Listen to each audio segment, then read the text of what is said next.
Welcome back to the deep dive. So today we're going to take a look at something that feels, well, pretty universal. We're returning to the work of Abdullah al-Khalifa and his collection, Whispers of the Shape of Love. Specifically, we are zooming in on just one story.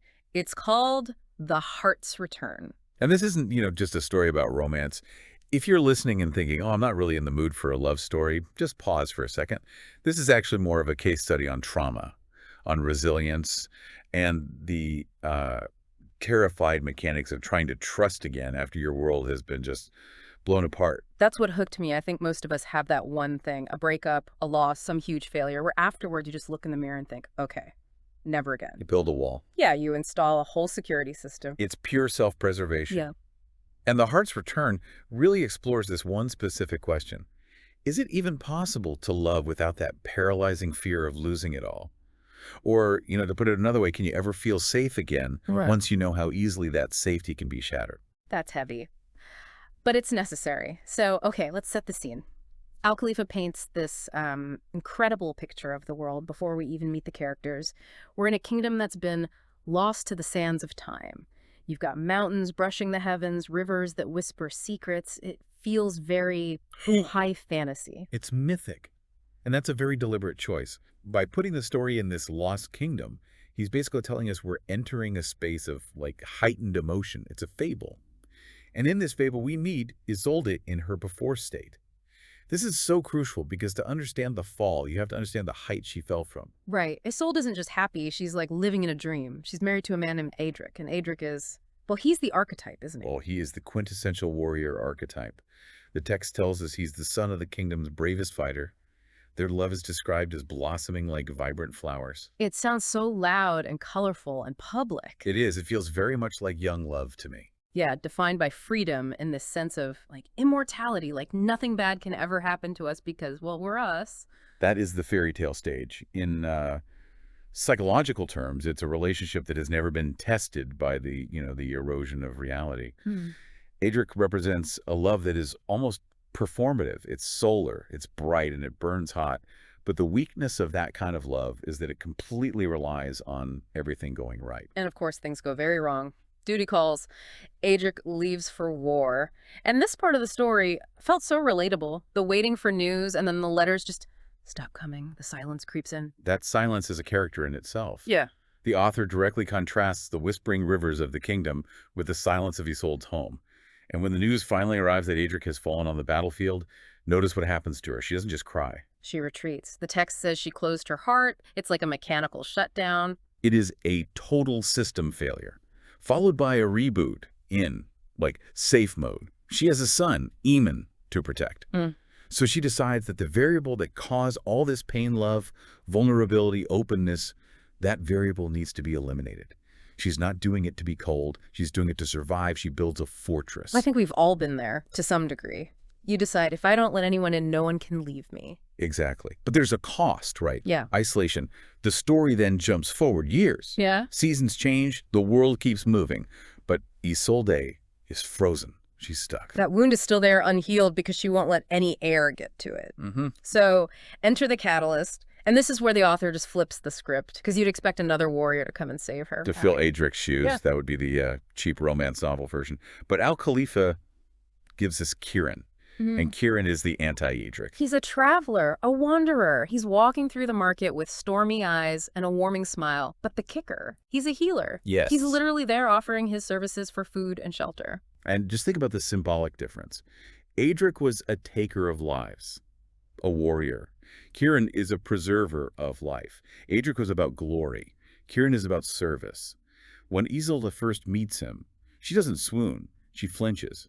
Because he represents a threat to her whole system. He represents the one thing she can't handle, which is feeling something, anything. But Kieran's approach is so fascinating. He doesn't try to woo her. He doesn't bring flowers or make grand speeches. He just exists near her. He listens. It's the power of the wounded healer archetype. He sees her grief not as a problem to be fixed, but as a state to be witnessed. The text says he saw her without judgment. He isn't intimidated by her walls because he understands exactly why they're there. I want to talk about this simmering phase for a second, because in movies, people meet and then boom montage, they're in love. But this story implies this long, slow period where Kieran is just kind of around. And that is the most realistic part of the healing process. It's like exposure therapy. Imagine you broke your leg skiing. The first time you put on ski boots again, your body physically recoils. You remember the snap, you remember the pain. Isolde is emotionally skiing on a broken leg. Every single time Kieran is kind to her, her nervous system just screams danger. So how does he get past that? Consistency. He just shows up, he brings herbs for her, maybe a little toy or a story for Eamon. He becomes predictable. Trauma thrives on unpredictability. Healing requires reliability. He becomes this constant, steady variable in her chaotic internal world. And that brings us to the turning point, the storm. And I know it was a dark and stormy night is a bit of a trope, but here it feels like the external world is finally matching her internal state. It's a classic literary device, sure, but it works so well here. The storm forces a crisis. You can't maintain your walls when the roof is literally blowing off. Isolde and Eamon are caught in the woods, totally exposed. And Kieran appears as if summoned by the winds. He takes them to a small cabin. Now pay attention to the sensory shift here. Outside, it's all wind, rain, cold, danger. Inside the cabin, it's firelight, it's dry, it's warm. This is the moment the physical safety overrides the emotional danger. There's this beautiful detail where the warmth soothes the cold. And Isolde laughs, like an actual laugh. It's the first time in the entire story she's done that. The laugh is the crack in the ice. It's involuntary. Her guard was down because she was physically safe, and that allowed this little moment of emotional safety to just slip right through. So after the storm, things change. Kieran starts visiting more. He brings salves for her physical aches, but he also brings stories of distant lands. He's illuminating her home. He's bringing color back into a world that was black and white. But this is where the deep dive really gets going, because this is also where the trouble starts. You'd think, great, she's happy, but she's not. She is terrified. Right. She realizes she's falling for him, and instead of butterflies, she has a full-on panic attack. She starts thinking, what if he leaves? What if he dies? I cannot survive that again. This is what Brené Brown might call foreboding joy. It's that moment when things are going too well, and your brain immediately starts rehearsing for tragedy.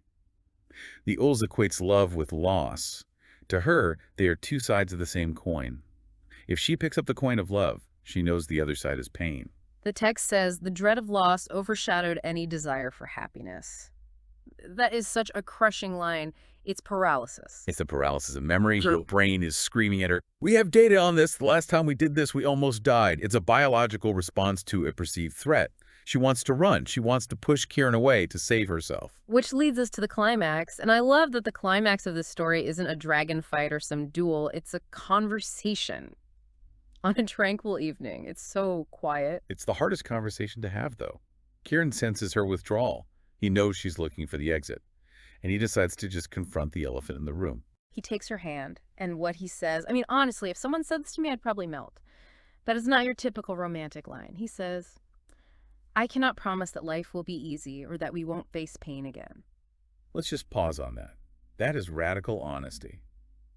Adric, the warrior, probably promised he'd come back. He probably promised forever. Of course. But Kieran, the healer, knows that bodies break. He knows that life ends.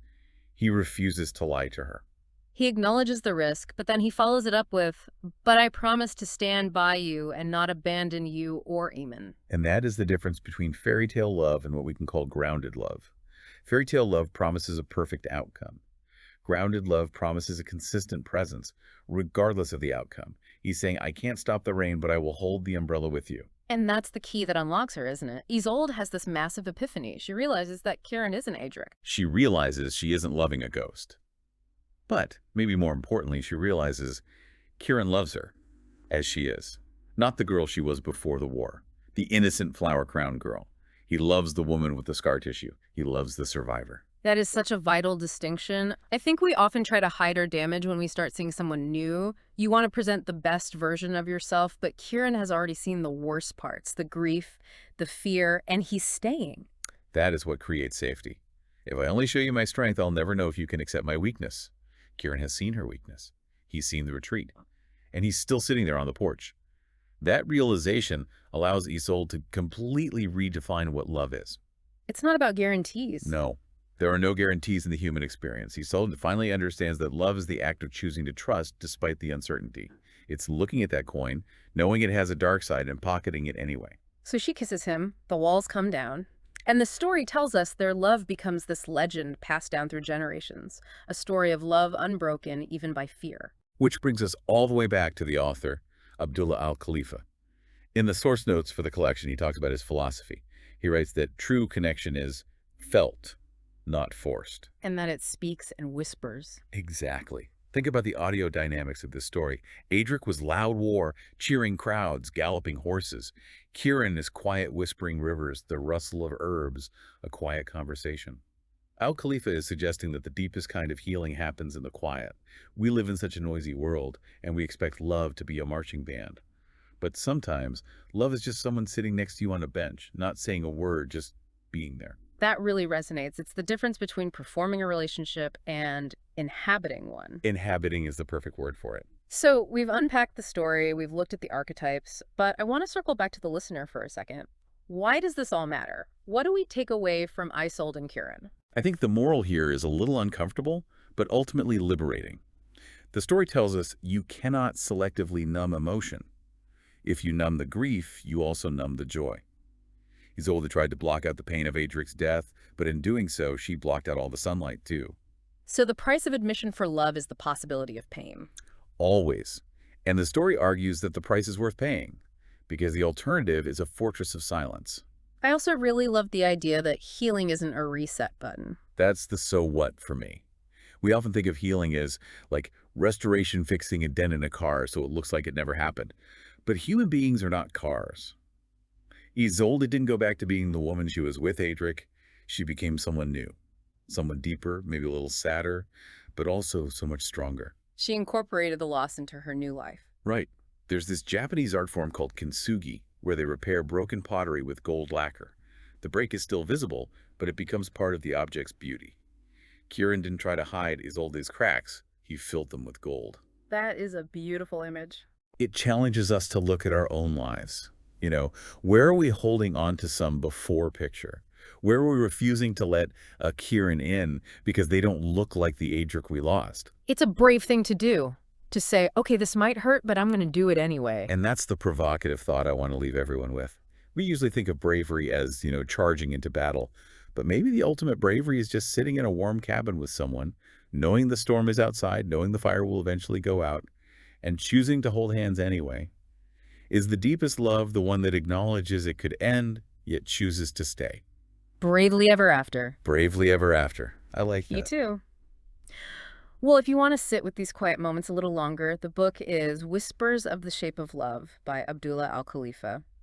It's available as an ebook on Amazon Kindle. It's a collection of short stories, so it's perfect for dipping in and out of when you need a little perspective on the human heart. It's definitely worth the read. Thank you so much for helping me unpack this today. It felt like we went to therapy and a literature class all at once. The best deep dives always do. And to you, listening, thanks for trusting us with your time. Maybe take down the wall, even just a brick or two. You never know who might be waiting on the other side.